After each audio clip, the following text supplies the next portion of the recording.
For Fathers Who Made a Positive Difference was published in HawaiiReporter.com on Thursday, June 17, 2010. My name is Jeffrey Bingham Mead, the author. In the closing moments of my father's 86th birthday, he died.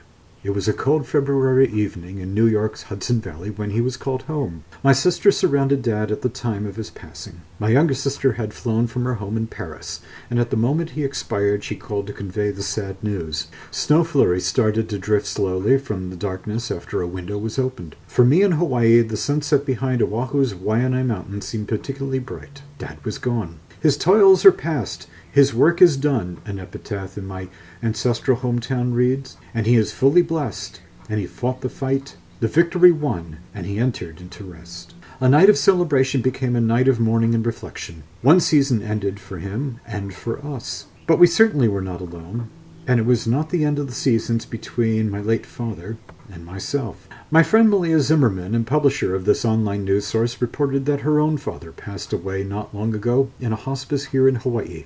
As I write these words, a dear friend in Connecticut reported that his own father died suddenly, and that his mother may not be far behind. As this 100th anniversary of Father's Day approaches, I am reminded that for others, we greet this annual holiday with mixed emotions this year.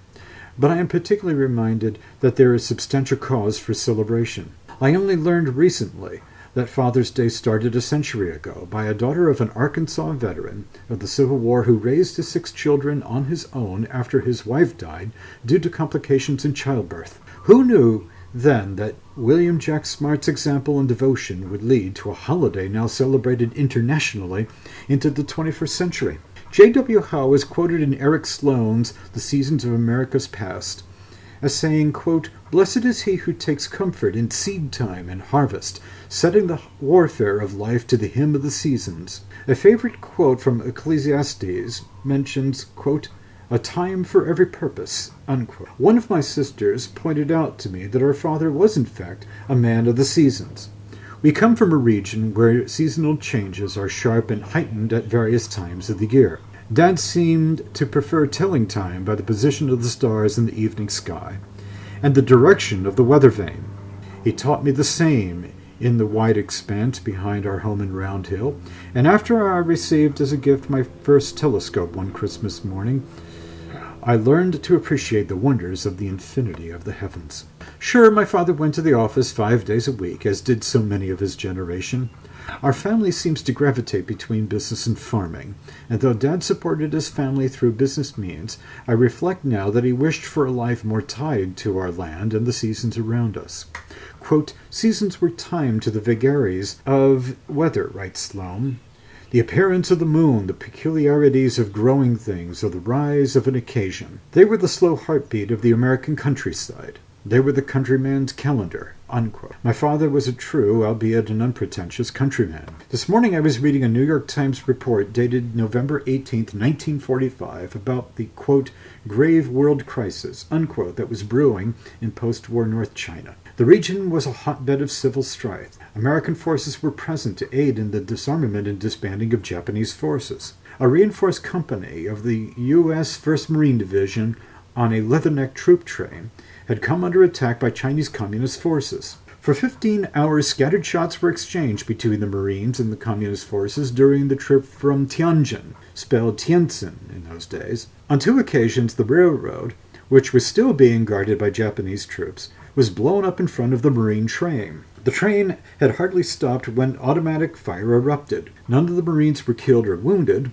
Lieutenant General Albert C. Wiedemeyer suspected that the reasons were either poor marksmanship, or, as he said, they did not wish to wound the Marines and instead harass railroad repair crews. What struck me as I read this was that my father was there. I stopped what I was doing and just paused. He rarely conversed about events in that season of life. He preferred instead to talk about how good the French were at throwing parties, but never providing details, how parts of Beijing were so dangerous that some who ventured into certain corners were not heard from again, Chinese New Year celebrations, visits to the Great Wall, and so on. He told me on various occasions how he loved China and its people, and how hard it was to leave. As Dad reminisced about that early season in his life, I could also sense the indebtedness he felt for the U.S. Marine Corps and what the Marines in this country had done for him.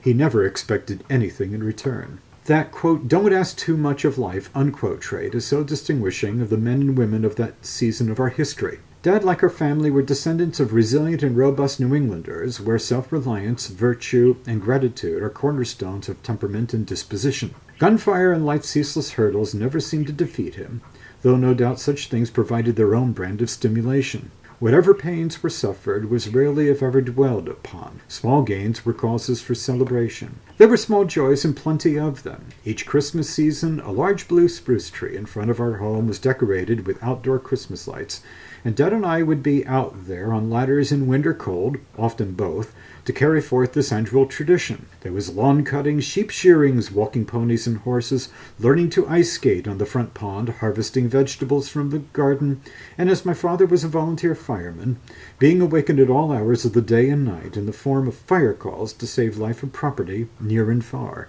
The list goes endlessly onward. We have much to be grateful for from our fathers. By their sacrifices and examples, we have the continued freedom to accrue great prosperity, freedom from outside tyranny, and enjoy the self-determination as we Americans so often take for granted. We have the benefit of their examples. My father's fondness for our town's fire services extended to the mission of securing rolls for those who had been traditionally excluded from the full participation. It was one of the purposes of his life and a cornerstone of his legacy. Each Memorial Day, the graves of fallen soldiers are decorated with flags and flowers. Here in Hawaii, Boy Scouts and others made their way through the cemeteries with flags and leis. This was to commemorate fallen fathers as well as those who died in the service of country and freedom's cause who would not live to celebrate the ups and downs of fatherhood. One such soul was my father's best friend who rests eternally in the National Cemetery of the Pacific. On a continent 6 time zones east, the same scene was played out, as I remember well.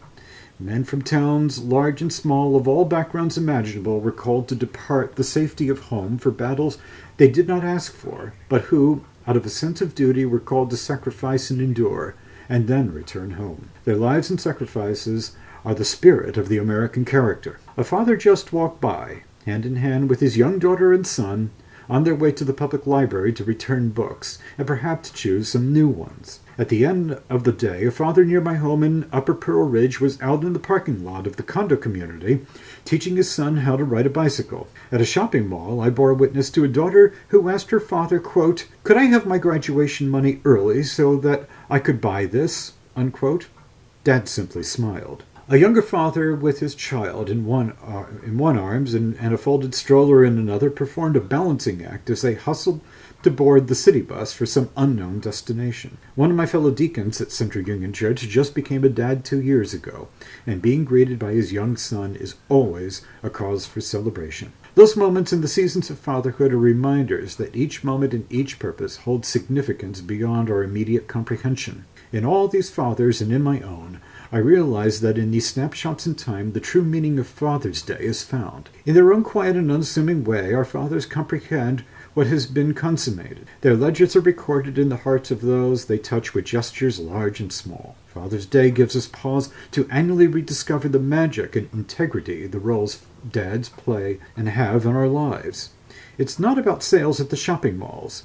It is about the gift of love, caring and giving. Quote, "A good father is one of the most unsung, unpraised, unnoticed, and yet one of the most valuable assets in our society," unquote, once said Christian evangelist Billy Graham. How true. Happy Father's Day.